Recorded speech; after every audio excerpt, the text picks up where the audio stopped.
যে সিদ্ধান্ত 11 দফার মধ্যে আছে যোগদান করছে না, সেভাবে থাকুক। পরিস্থিতির যদি উন্নতি হয়, আমাদের দাবিগুলো যদি মেনে নেওয়া হয়, এটা তো বিশ্বনাথ স্যারের নেতৃত্বে আমরা এই জেলায় ভালো থাকতে চাই। যাক, আমরা যা করেছি, আমরা যেটুখানি নোয়া করেছি, এটি বাস্তবায়ন চেয়ে এবং আমাদের আর কোনো পুলিশ ভাই যেন রক্তের মানে এই যে পরিস্থিতি বিরাজ করছে সেটির পরিসমাপ্তি ঘটবে, সফল পরিসমাপ্তি ঘটবে।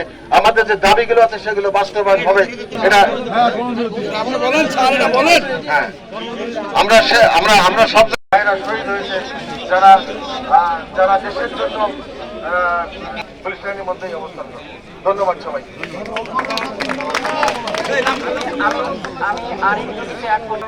জন্মলগ্ন থেকে সবসময় জনগণের জন্য কাজ করছে। আপনারা দেখেছেন করোনাকালে কি করছে পুলিশ, কি করে নাই। আমরা আবারও দেশের মানুষের কাজে যোগদান করে নাই, কাজে যোগদানের পরিবেশ নাই। যোগদান করতে ভালো হচ্ছে, কিন্তু থানায় এখনো যে লাশের পোড়া লাশের যে গন্ধ, থানার কোথায় এসে বসবে, চেয়ার টেবিল কোথায়, কে সেটা পরিষ্কার করবে, সেটি তো নিশ্চিত হলো না এখনো। সে আমার বসার জায়গা তৈরি না করে বসতে বলা, এটা তো হয় না।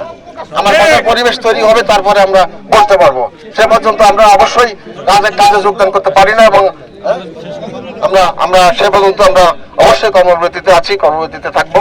সেই সেই সেই বাংলাদেশ পুলিশের সংস্কার আন্দোলন চলছে। আমাদের যে 11 দফা দাবি, আমাদের ন্যায্য দাবি, সময় দাবি।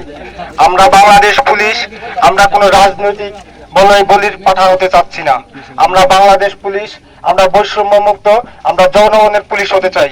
আমাদেরকে কেউ দাবিদারি করুক হয়নি চাচ্ছি না।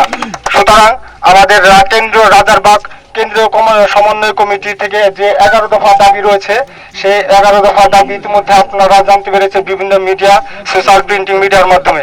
আমরা আমাদের দাবি যতক্ষণ না পর্যন্ত গেজেট আকারে পাস হচ্ছে, ততক্ষণ পর্যন্ত আমরা আমাদের নাটোর জেলা পুলিশ লাইনের পক্ষ থেকে আমরা কর্মবিরতি ঘোষণা করছি। ধন্যবাদ। নামটা কি ভাই, আপনার নামটা? আমি মোহাম্মদ ফরিদুজ্জামান, সাব ইন্সপেক্টর, নাটোর জেলা পুলিশ লাইন।